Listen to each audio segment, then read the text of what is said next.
when people say we want to sound friendly, what does that mean? Think about how many friends you have. Do they all sound the same? Do they all act the same? Would you actually want your brand to sound like your best friend? Like your actual best friend? Mine curses a ton. It says some pretty outrageous stuff. And if I put that on paper, I'd get fired. So I don't want to sound like my best friend. I want to sound like me, and I want to understand what that means. I think that's what AI is like. It's going to the gym, but it's not really lifting weights. I like to think with AI. I don't like to write with AI. But if you want to get good at something, then do the work. If it's worth doing the work, then do the work. Don't look for shortcuts. If you look for hacks, it makes you a hack. I want to get good at something. For me, mastery matters. Hey, welcome to the Message Market Fit podcast. I'm your host, Chris Silvestri. This is the show where we chat with B2B SaaS folks, marketers, product leads, growth owners, and founders about how they join the conversation already happening in their customers' mind. We unpack how they think, how they research, and how they shape messages that actually move the needle. No fluff, just systems, insight, and strategy you can actually use. Quick note before we dive in. This podcast isn't sponsored. It's supported by Conversion Alchemy, my own consulting business. So if you're listening and thinking, I wonder how aligned our messaging actually is, check out the Message Market Fit Scorecard. It's a free diagnostic tool I built to help B2B SaaS teams pinpoint exactly where their messaging might be breaking down. You'll find the link in the show notes. I've been looking to chat with today's guest for a while, and I'm super excited about this. Today, we have Justin Blackman on the pod. He's a brand voice strategist and the founder of Brand Voice Academy, where he helps personal and corporate brands define how they truly sound and turn that into clear, usable voice guidelines. In this episode, we chat about what brand voice actually is, why most brands confuse voice with personality, how to scale voice across teams, where voice fits into messaging strategy, and most importantly, why all this work still matters in the age of AI. Let's dive right in. Hey, Justin, thank you so much for being here. Welcome to the podcast. Yeah, this is going to be fun. I'm looking forward to this. So I have loads of questions around brand voice, personality. I think when it comes to brand voice and personality, you are the guy that comes to mind when I think about that. Lots of things to get into, but first I want to touch on this particular experience that you've gone through. So back in 2017, you wrote 100 headlines a day for 100 days, right? And I wanted to ask, what did that teach you about brand voice? So at the time, I didn't realize it was actually about brand voice. At the time, it was a bit of a social experiment to see if I could do it, and to get my name out there on the map as a copywriter. Really, I just wanted to get a little bit of notoriety. And when I did it, I really was looking for messaging. I wanted to, if you go back, the site's still up at theheadlineproject.com. There was a line on there that says, I want to be the message master. There was another line that it says, copywriters aren't born, they practice. I don't remember where that line was from, but I loved it. And it was really just me practicing and learning in public. So what it did was it taught me to look at really anything that I was working on 100 different ways. And there are definitely some repeats, and there are a lot of bad, awful headlines on there. I say on the best day I had, I probably have 6 or 7 good headlines out of the 100. Most of them were junk. But what they did was really just teach me different ways to approach any type of topic, whether it's B2B, SaaS, e-com. I wrote about the fart candle. It was a lot of things. It was a lot of things that I found off the Kickstarter. So you actually went through real websites and crafted headlines for those specific businesses? Most of them were for real headlines, for real products. There were a couple that I made up just for fun, but they were based on something real. And if I went to something real, I was giving it like additional parameters. So I tried to stay on brand. Those were a little bit harder because I didn't want to invest a ton of time researching everything. This was a project for speed. So if I spent I spent at least an hour, I spent at least 3 hours a day on this. If I had to research everything, that would have been 3 hours. So a lot of it was just like a quick review and then go. As far as what it taught me about voice was, there were definitely some headlines that I wrote that I loved, but could never be used. Either too funny, just the wrong audience. I used the wrong language. At this point, I didn't know what brand voice was. This was early in my career before I really invested in understanding brand voice. So the things that it taught me weren't clear yet. They didn't become clear until probably 3 years later. So I'm glad I did it, but I can't say that there was a direct lesson what brand voice was, other than knowing instinctively some of these things were not going to be a good fit. To write, they would never see the light of day. Yeah, but well, I guess they also like they like the exercise helped you absorb what sounds good and what doesn't sound good, and also what different brands sound like when compared to each other, especially after every single day back to back writing for each Yeah. different business. Yeah, for Yeah. sure. There were sometimes like I would write a funny headline and I would be like, okay, this is ridiculous. There's no way that can work. But what if I change this? What if I use that word instead of this? So it was really just an exercise in creativity. But once you find a hook, there are ways to adapt that to apply to really any brand. That's where brand voice comes. I didn't until years later, but Yeah. it really Did, gave me a way to loosen up the reins a little bit and yeah. find the hook and then be able to figure out the way to make it work afterward. Did you find yourself going back to headline formulas, or were you even aware of any formulas, or did you just brainstorm freely?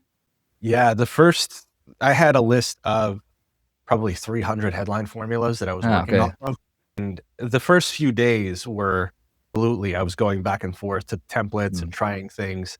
After about day 30 to 40, the headline formulas were ingrained in my head. By day 70, I didn't even look at them. Mm.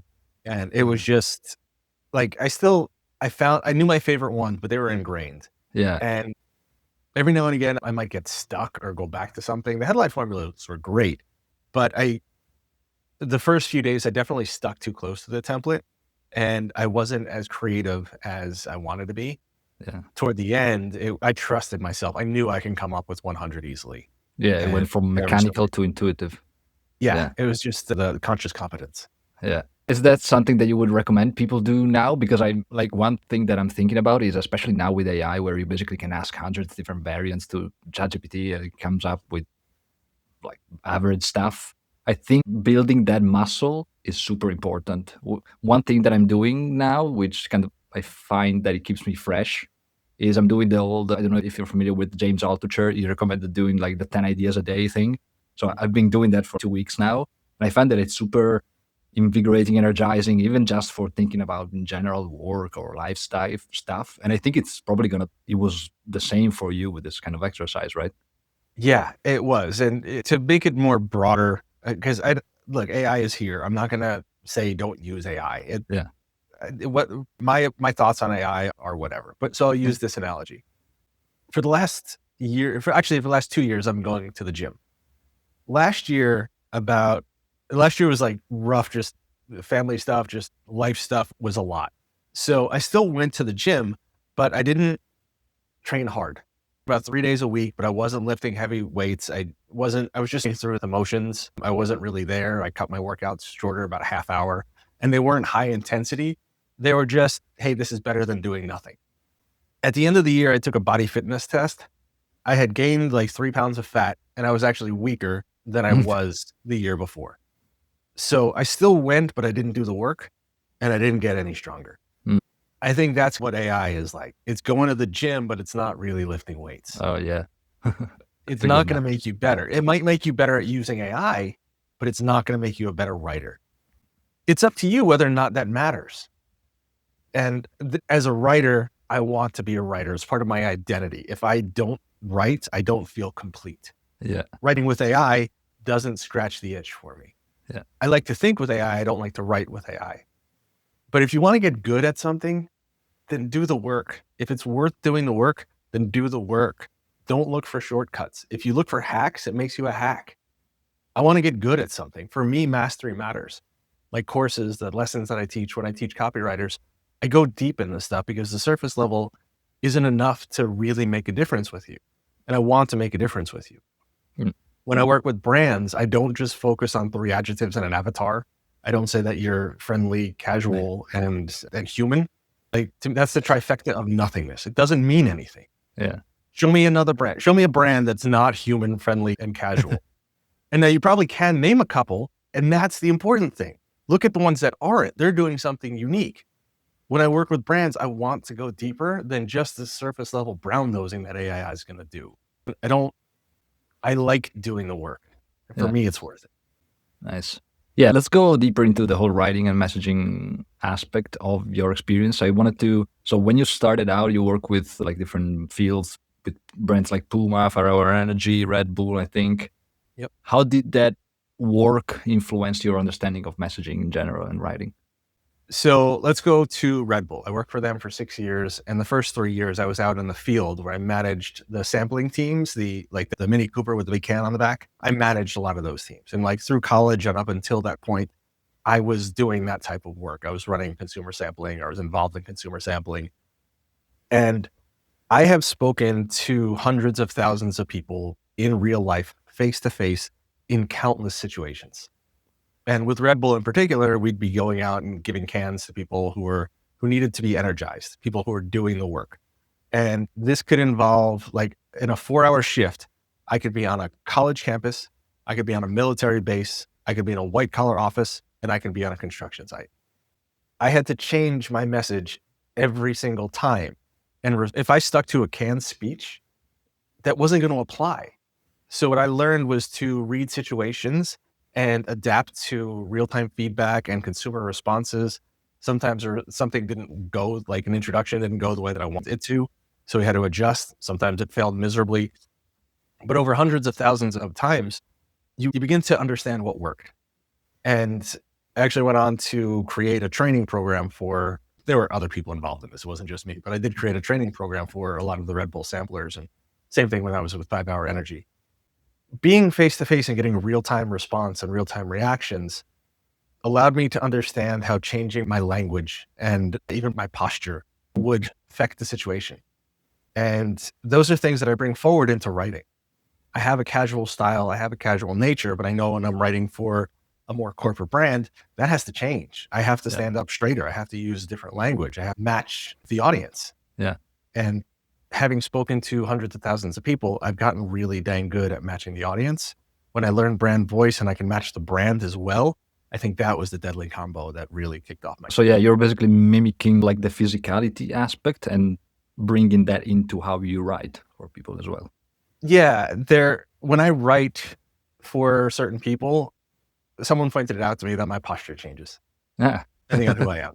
So I really do go back to that and I embody it. Like I physically embody.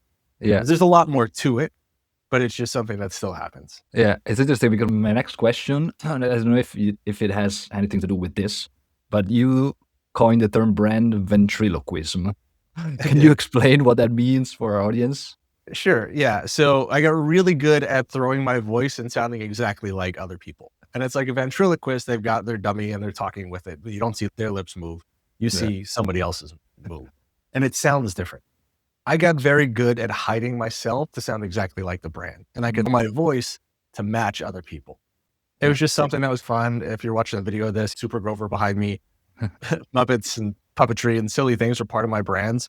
And it was something that just fell out of my mouth when I was talking to someone. I was like, I can write in any style. You don't even see me. It's basically like I'm like a brand ventriloquist and I can write through somebody else. And someone's like, wait, what? And I was like, okay, there's a hook.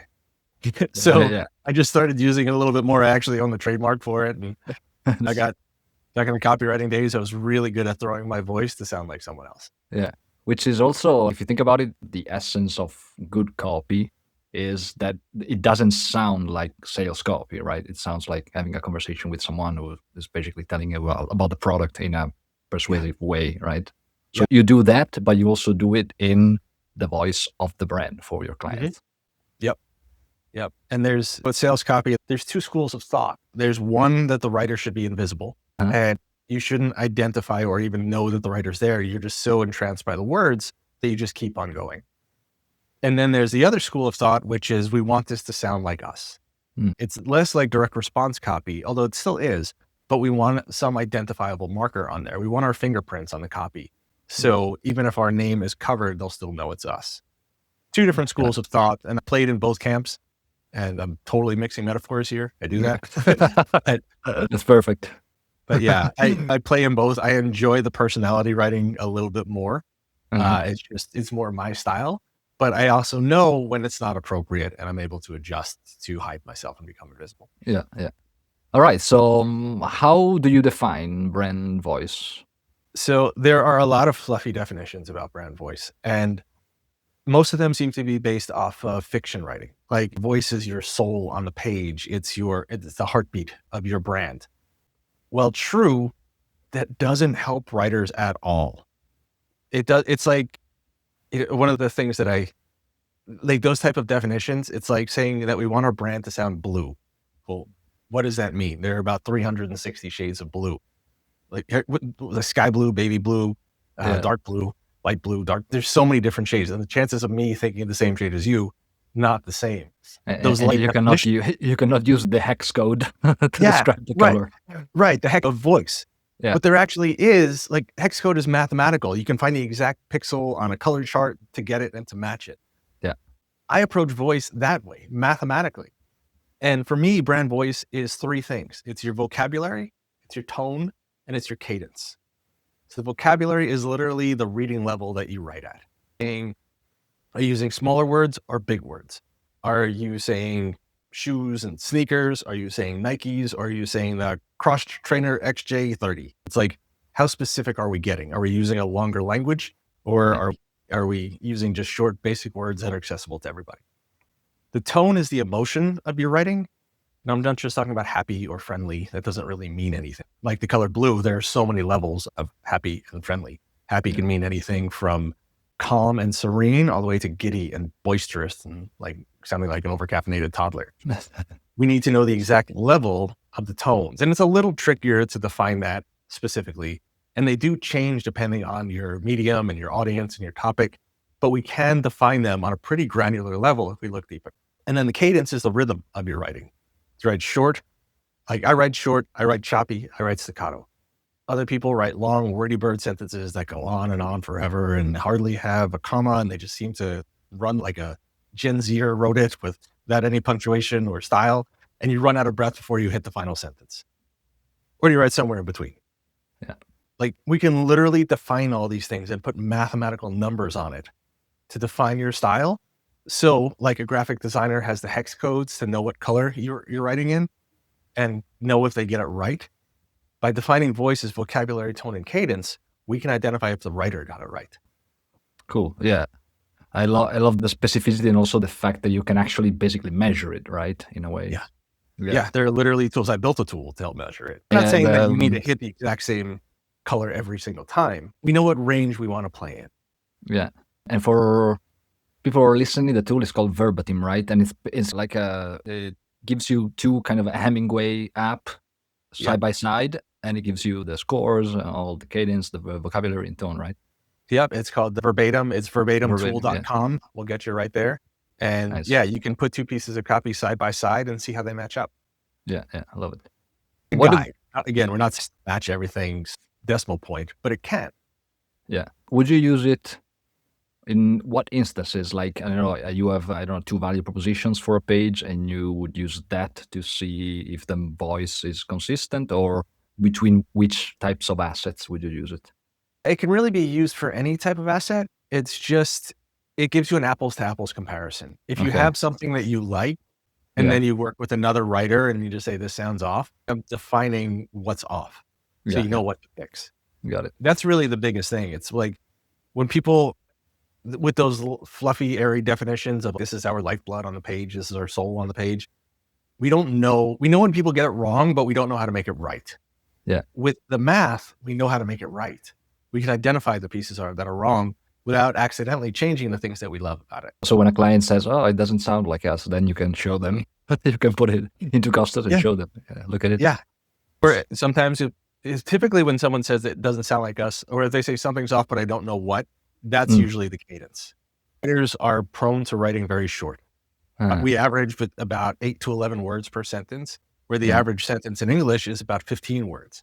So very often, if you see that staccato copywriter style that's really popular in a lot of like emails or on LinkedIn, if you write in that style for a brand that doesn't traditionally use that style, they're going to look at it and be like, this isn't right. The words might be right, but they'll just look at it and it'll be like, nope, don't like it. Yeah, that actually, it recently happened to me and a client.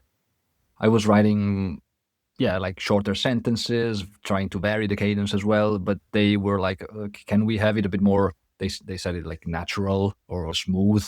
But how do you actually find out? What's their favorite way to find out? Like, for example, from a client, do you ask them for an example of a website or copy that they like, or how do you go about it? I do. Yeah. There's a pretty specific content list that I request coming in. It's a combination of what works, what they like. If there's any brands that they like that they don't sound like. It really depends on where the brand is in their development. If they're an established, like I work with a lot of personal brands. Yeah. And if you have an established personality or a face of the brand, our goal is to match that person's style all the time. When I'm developing a new brand from scratch, we don't necessarily want to have the exact bullseye of how something will sound. We want to give it some room to grow and to find itself. So we want to put parameters so the writer knows what lanes to play in, but they don't have to hit a bullseye every time. Yeah. I find that like going a little bit longer actually worked better for this brand. So maybe we adjust and move on. It just really depends specifically on where the brand is and what they're trying to achieve and really why they bring me in. Yeah. Well, what do you think are the biggest myths around brand voice that you hear?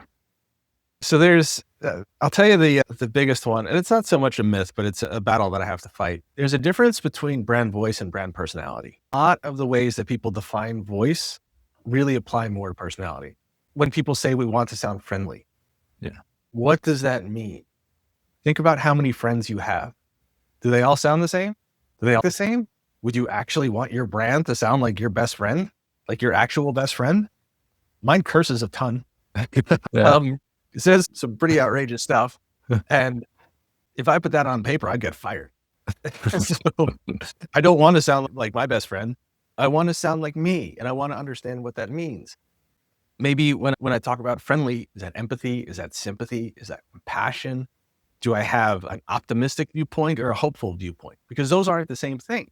Optimistic is, yes, this will work out for us. Or hopeful is, even if this doesn't work out, I still believe that there's a difference there. And when we figure out what that is, everyone becomes aligned and the writing becomes much more consistent. And so the nuance of understanding personality, sure, friendly might be a personality, but it's not actually a voice. Yeah. And then even understanding how the voice fits into the whole personality. Sometimes when people say they want a vibrant brand, maybe that has nothing to do with the writing, and that's more the imagery. A lot of colors, a lot of bright yellows and pictures of people smiling. Maybe that's the personality. That's the vibrancy that people are looking for, but the words might actually be more traditional. And even the names of your offers, the names of your services, the company culture, that's a brand personality. Voice is just one element of it. It's one thing that a writer can control. And when we give them the proper instruction, they can work magic with it, but it can't fix everything. So sometimes writers get the blame, but it's really not the writer's fault. It's actually, I had a chat with, it was a potential client, so not even my actual client. It was clear that they had problems with positioning and messaging strategy before even writing any of the copy. Yeah. But the red flag to me was when they said something like, we would like with your copy for our brand to appear trustworthy and legit and trustworthy, and which is a lot of what you do with actual good design as well with the copy. So it's not only the copy or your voice, right? So that to me was a clear red flag that, okay, maybe not, maybe it's a bit early. Yeah. It's like, we want to appear trustworthy. Well, how about you be trustworthy? Yeah. Maybe that's more than the writing can do. Yeah. It's like the writing can support it. If you are, we can bring that stuff to light, but otherwise that's a way too heavy of an ask for the copy to do. Yeah. When you work, exactly.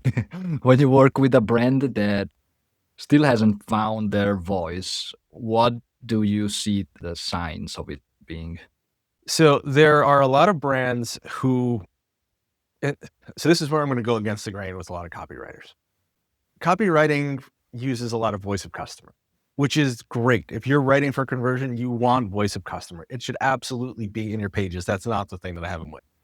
The problem that I have is when you rely so much on external language that you never define your internal language. And some brands have trouble because they're told to base everything off what the consumer wants, but they never define who they are.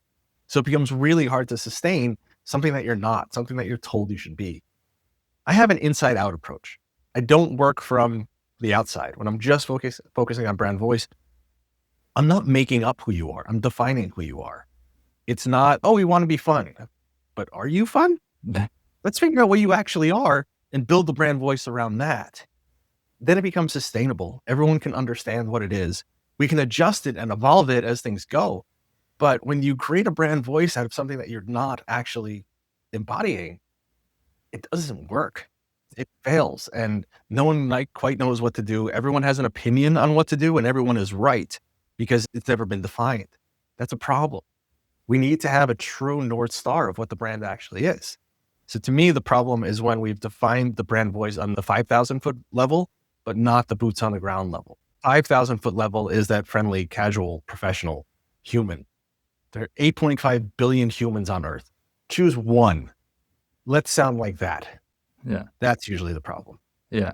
Yeah. When it was basically my next question about voice of customer, you basically addressed it. But when I use voice of customer, to me, it's not really use it to actually write the full copy or maybe taking an entire sentence and use it in my copy. What I do mostly with voice of customer is, for example, I have a headline where maybe I have to pick between two words or to like very small sections of that sentence. Then I might refer to voice of customer to see, can I use something more vivid, more descriptive, or that actually speaks how the audience would speak just because I'm speaking to them, right? And so it's more of at the editing stage for me, Yeah, which I think agreed. is closer to what you were saying, right? Yeah, I'm totally on board with that. When you're choosing between two words, let's go with the one that the voice of customer uses. That's how I mentioned before, the example of vocabulary. I was saying running shoes or the Nike Swifts, like a specific model. Yeah. If you're talking to sneakerheads, use the specific model. If you say a pair of Nikes, they're going to go, what pair of Nikes? That's a good way to identify that, all right, you're not serious about it. When you say something ultra specific, that's when you're like, okay, you're my people. So the right voice of customer can make a difference in those points.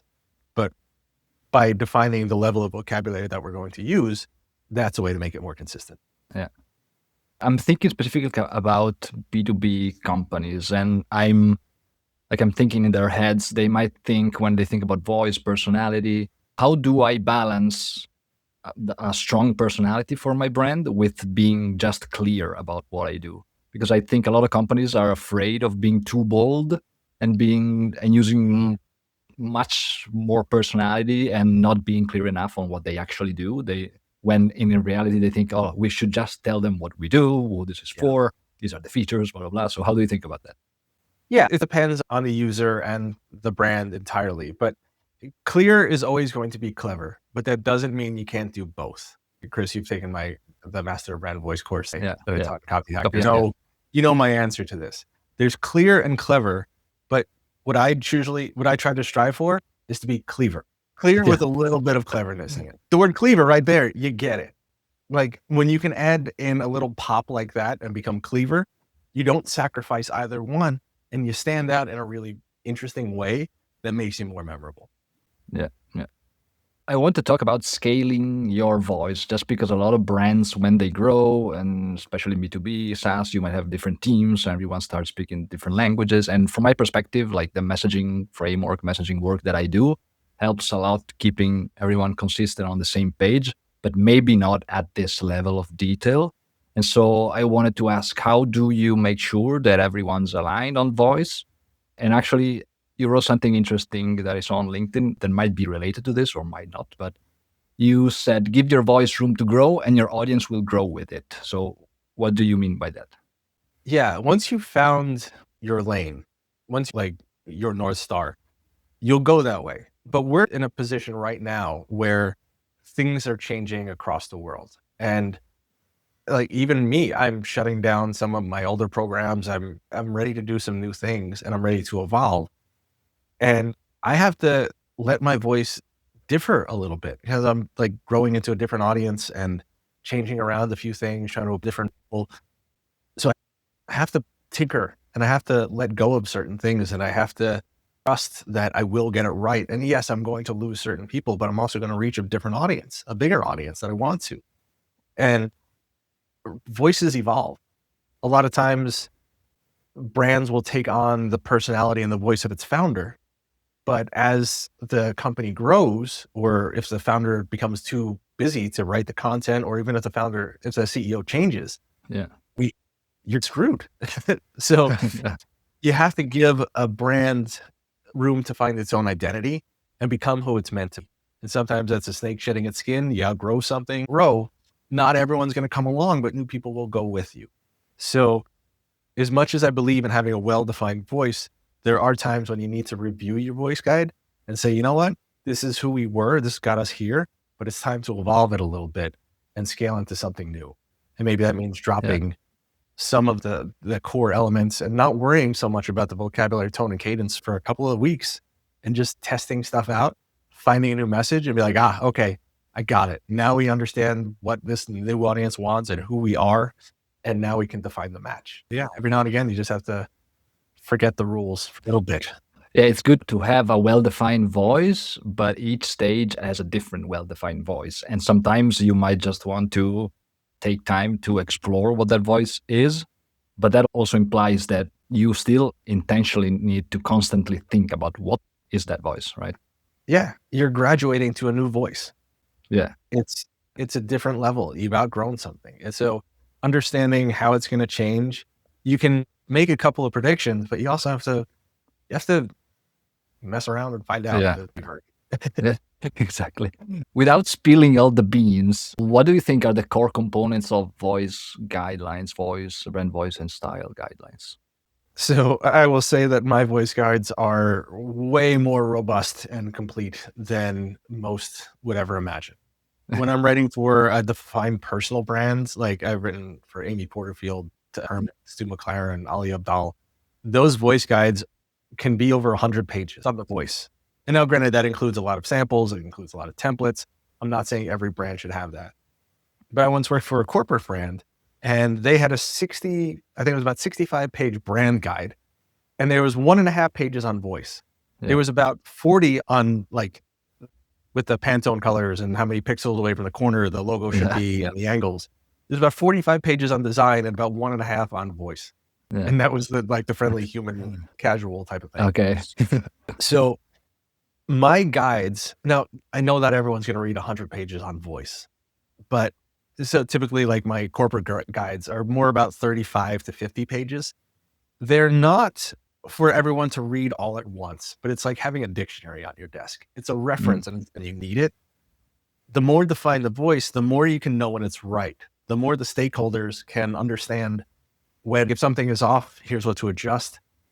And more importantly, the writers will know when it's right before they submit it. Or if they're making a conscious change to break one of the rules because of a specific reason, they can stand by it.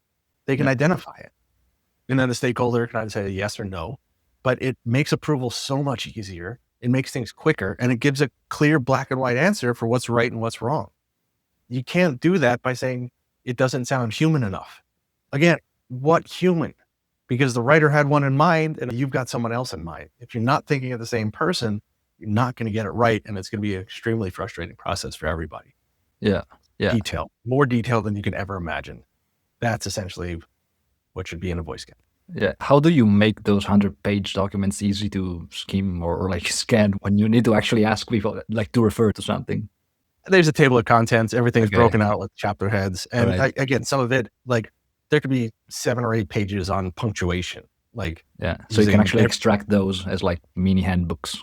Yeah. And sometimes there's an appendix or glossaries. So the common terms that we use, brand biographies. So it's not voice. It's just everything that a writer would need to know. The voice, the vocabulary, tone, and cadence, that's probably 15 to 20 pages where we get super nuanced on the different tones. Yeah. When we address negative situations, how we talk about products, how we talk about our people. There's different rules for all of these things. It's not one tone for everything. That's going to sound really robotic and be a pain in the butt for anyone to both read and write. So knowing the changes in tone per channel, things like that. Yeah. I wanted to ask for my clients. So a lot of the work that I do is typically diagnosing when I jump in, whether or not they have problems at the positioning stage, messaging stage, or copy stage, right? Where do you think understanding voice fits into that? Is it more at the discovery stage before everything, or should it be between positioning and messaging? Where do you see it? Well, you have to know who you are in order to know how you want to sound. So once we've got the sort of the brand identity done and you've got the messaging, you're like, okay, this is what we want to say. The voice is there to back that up. Yeah. And it's to make it sound consistent. I don't think it goes last, but I would say let's get down the messaging. The voice can tell us what specific words to use in the messaging and what to carry on. Yeah.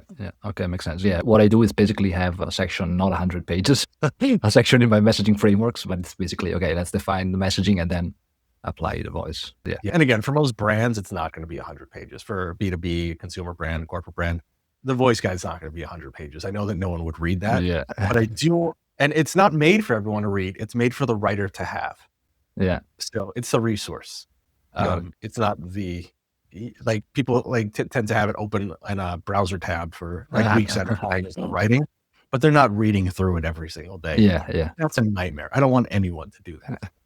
I just want you to have the information available for when you need it. I'm curious, have you tried feeding one of those guides to AI and see what it does? Even though I would say 100 pages, I'm not sure how much the context would be able to handle it. Yeah. So I wouldn't put a 100-page voice guide into AI, but I have put 15 to 30 pages in, where actually when I have a 30-page guide, I break it up into chunks. And here's our vocabulary. Sorry, not here's our vocabulary. Here's our grammar usage, like commas, dashes, all that stuff. Put that in one section so it understands how you use, if you use the Oxford comma or not. If you put spaces around the M dash, you use Chicago style versus AP style. Small things like that. Literally just a formatting tool. And then for brand voice, and I've had to figure out how to make this work with AI, because AI can apply one theme across everything. What it does is when I work with voice guides for AI, I focus more on the brand perspective. It's not the persona. It's not is it the Jungian, the Jung's persona? The avatar or whatever. Yeah, the archetype. It's not an archetype. That's not a voice. That's a personality. Like the sage, like that's Gandalf or Yoda. They speak very, very different. Speaks backward, Gandalf doesn't. That's a voice. The backward speak of Yoda compared to Gandalf, that's a voice. The archetype is still sage. So what I do is I create more of a persona and I define it very well. So the brand understands who we are. From there, the speech falls into place. I'm never trying to get AI to write 100% right. I don't think it can. I don't think it should, at least not right now.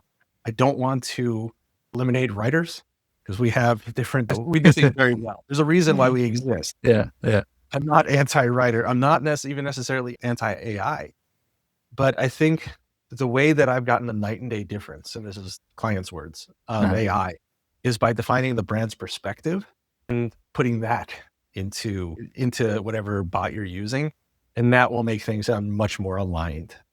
Yeah, I guess it basically, you're basically restricting the field of information that AI has access to, and you basically give it like a direction, like guide. Yeah. So I've gotten some pretty dang good stuff from AI once I gave it my identity information. Yeah, I find even if you can get like a good 80% there, then at the editing, it's where the magic happens, which is what you would need to eventually do anyway, right? So, yeah, for sure. Yeah. How do you convince like a skeptical stakeholder that investing in brand voice development is important? So brand voice is not a CEO level problem. You're dealing with a corporation. It's just not. Yeah. But it does pay for itself because the amount of time it takes to train a writer, the approval process, the amount of times it can save, pay for itself again and again. And it's not a static document that's just used once or something that sits on the shelf. It's literally there every day. I've known voice guides, like I've created voice guides that are an onboarding process and create like a 90-day program for a new writer to get onboarded. That's completely hands off. As an owner or a brand manager, you don't have to say the same thing every time you hire a new writer. You give them the guide and then the work is done. They're onboarded quicker, they're onboarded better. And most of my voice guides are a Google Doc, so they're easily updated. So there's a reason for that. But it also acts as a sales tool.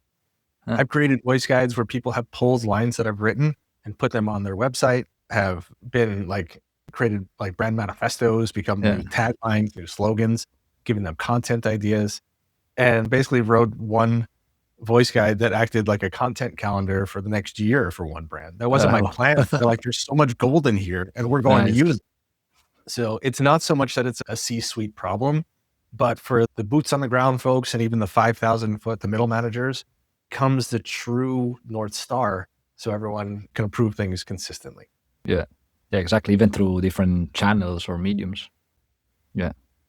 All right. You have an interesting term. You talk about when you, I think, become like this differentiating brands, which is becoming unmistakably themselves. What are the characteristics you think of a brand that's unmistakably itself? So it's when you have, all right, so tough to describe. I don't have a set answer for this. But when you're unmistakably yourself, you're not afraid to speak bolder. You might be the guy that's, for me, when I'm unmistakably myself, I'm not jumping into every conversation. I'm going to wait and I'm going to listen to all the opinions. And then I'm going to come in at the end and I'll probably just say one thing that kind of ties everything together. Yeah. That's me. I know that's my role. I know that's what I do. The brands that are unmistakably themselves, whether we're not funny because we lead with this value, because we all and die on this hill because when you understand your core identity, everything else just falls into place. The voice is part of that. It's what brings it to life. It's how you communicate. You know immediately whether it's right or wrong because you know who you are. And it's not friendly. It's not human. It's not casual. It's not professional. It's some very specific word or combination of word or some avatar that we're going to create that just when you see it, you get it. And you're just relax and be like, yeah, that's it. Yeah. Do you think that has to do with a company's point of view? For example, one question that I like to ask clients when I try to dig into their voice is, what drives you crazy about your industry?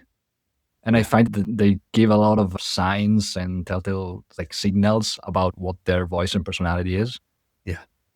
Yeah, for sure. Finding the common enemy and understanding what you don't want is usually a great starting place. People are very adamant on what they don't like. And then what do you like? Well, I don't know. So sometimes that's what we do. It's Michelangelo creating David. Well, I just removed all the marble. That's not it. Exactly. And sometimes that's actually one of my brand voice finding processes is going through an ungodly amount of words in about 2 hours to figure out what we're not, and then get crystal clear on who we are. And this goes deeper than what you think. And it's never friendly. It's never one of the words. Well, and I think it's that kind of hard work that makes brains sweat that actually makes you come up with the goal stuff, right? Yeah. That's it. Which a lot of all the companies avoid typically. Yeah. It's the voice is in the details. You just gotta. What's one piece of writing advice that you typically give, but you wish more people actually followed? It's funny. This is something that, as I'm working with some different people right now, I'm getting more people saying, I want to write like I talk. If you're reading this transcript, I don't write like this. Yeah. There are definitely some lines and there are some pieces of my cadence that work its way through, but I speak much more rambly. When I speak, you're getting my first draft. And I write, you're getting my third, my fourth, my 89th draft. It's way more polished. Yeah. When you're listening to scripts on television, that's written by writers. There are no flubs. There are no false starts. We don't all write like we talk. And you can write on a more conversational level. I can do that for you. But writing like you talk is not always a great thing. Yeah, it makes me think about, because now I typically try to use those dictation tools, right, with AI that you basically hold a button, speak, and I use it mostly for prompting typically just because it's faster. Yeah. But I would never use that message to write something to someone on LinkedIn or an email, right? So that's pretty clear when you try and do it. This is like 10 paragraphs to say one thing that I could say in half the length. Yeah. Sometimes this is a line when my editor, co-instructor friends, Jill Hill, told me, I don't remember where she got it, but she said, sometimes we write things because we have to write them, not because the audience has to read them. And in the editing, you're like, you know what? That part was for me. Let's delete that. Yeah. Here's the part for you. Yeah, it's the thinking process behind the writing that then sometimes you have to remove. It's important to Cool. write versus what's important to read. Yeah. Where do you go to learn? I'm curious. Where do I go to learn? Yeah. I've stopped spending time in marketing and copywriting groups, and I'm A going. LinkedIn AI slot. I don't enjoy my time there. I don't like social media in general. Yeah. Honestly, right now I'm reading things by completely outside sources. I'm reading a lot of biographies, whether it's from an entrepreneur or a comedian or just someone in history. I go there. I love watching comedians and analyzing their styles. I'm just trying to find actions from the totally outside world. I'm done with the echo chamber that I've been in for the last decade. Yeah. I'm just burnt out on that. Yeah. And I'm just more interested in, I had a really strong pursuit of mastery in writing and brand voice. And I'm so glad that I did it. And I went deep, but like I went rabbit hole after rabbit hole, but eventually you have to come back up for air. And when you don't come back the same way you came down and you come out differently than when you went in, and you need a break. Be like, okay, I've done everything there. I've explored every nook and cranny there. I'm ready to find something new. I'm taking all that information with me, but I don't need to learn that anymore. Yeah. So I'm not going to, I don't have a set place. I don't know the answer to that. I just know where I'm not going these days. Yeah, exactly. Which is, it's interesting because now, especially with AI, there's a lot of people talking about, oh, you have to be a generalist, know a little bit of a lot of things, because then like AI can do all the execution now. So your advice is more of finding the stage you are in. And if you know where you don't want to go, then focus on the other aspects. I guess my tip, not that you asked for a tip, but just get obsessed with something and then figure out all you can. And then whatever you learn is going to carry over, and you take it with you. But at a certain point, you need to be done learning a topic. That's my thought. Yeah. Do you have a writing practice that you do like daily? I don't anymore. I really enjoy writing. I actually, when I write sales pages, I write them by hand. I've been doing a lot more writing by hand for really anything important. Yeah. Emails, I still do, like my emails to my list, which is a great list and you should get on it. Justin, but the little plug there. But I really found that anything of importance, I've gone back to writing by hand. Yeah. Yeah, I found the same. Those 10 ideas a day that I'm writing down in a journal by hand, it's just more like an immersive experience. It's more connected. Yeah. I know that you meditate, or at least you used to. Do you still do it? And what type of meditation? So I did it for a long time, but like anything that works, you stop doing it because it worked. Yeah, that's great. and then you slip out of it, like, why aren't I calm and so non-reactive anymore? Oh, because I stopped doing the thing. So I don't do it on a regular basis anymore, but I'm a big believer in it. I'm a big proponent of it. I tell everyone who needs it. And if you can't meditate for even 3 minutes, that means you need to meditate for at least 10. Those are the people who need it. Yeah. For me, I actually prefer guided meditations. It feels like you're listening to a story, and wherever it takes you, that's where you need to go. Yeah. I can sit still with nothing but like the sound of winds and wind chimes for a while. I can do that for about 5 minutes. A guided meditation I can listen to for as long as it goes. Yeah. It's interesting because what I do, it's the Vipassana meditation, which is basically, I did the 10-day silent retreat, and it's basically like nothing. You sit down and there's like a body scan kind of technique that you go through, but it's basically the opposite. And I was actually supposed to go to my second retreat tomorrow, but I had to cancel because I had work to do. But do you think meditation helps with writing and thinking better? And how? For sure. Yeah, absolutely it does. Just trusting the process, the calmness, the not worrying, letting ideas come to you. Yeah, big believer in that. Yeah. I don't want to get too woo or spiritual on that because it's going to be different for everyone. Being able to silence your mind and let one idea come up and knowing that's the right idea and just trusting it. Yeah, absolutely. I believe it helps. Awesome. All right. It's been super insightful, Justin. Thank you so much. So people, as you said, they can find you justinblackman.com/emails for your newsletter, right? Yeah. And you're not on LinkedIn, so people don't go speak to Justin on LinkedIn. I being on there, but if you do want to connect with me, please send a note. I get a ton of connection requests that I don't really have any interest in. But if you send me a note, if people come from this podcast, you know that there's good people that know their stuff and they want to know about messaging and copy. Perfect. All right, Justin, thank you so much. Thanks so much for listening. If the episode sparked some ideas or made you rethink how you're doing messaging, check out the Message Market Fit scorecard. It's free, quick to complete, and it'll show you exactly where your copy or strategy might be misaligned. You'll find the link in the show notes. And if you want to go deeper or just bounce ideas around, I'm always up for a chat. Hit me up on LinkedIn or Twitter @SylvestriChris. And of course, if you enjoyed the episode, leaving a review on Apple Podcasts or Spotify really helps more people discover it. That's it for this one. See you next time.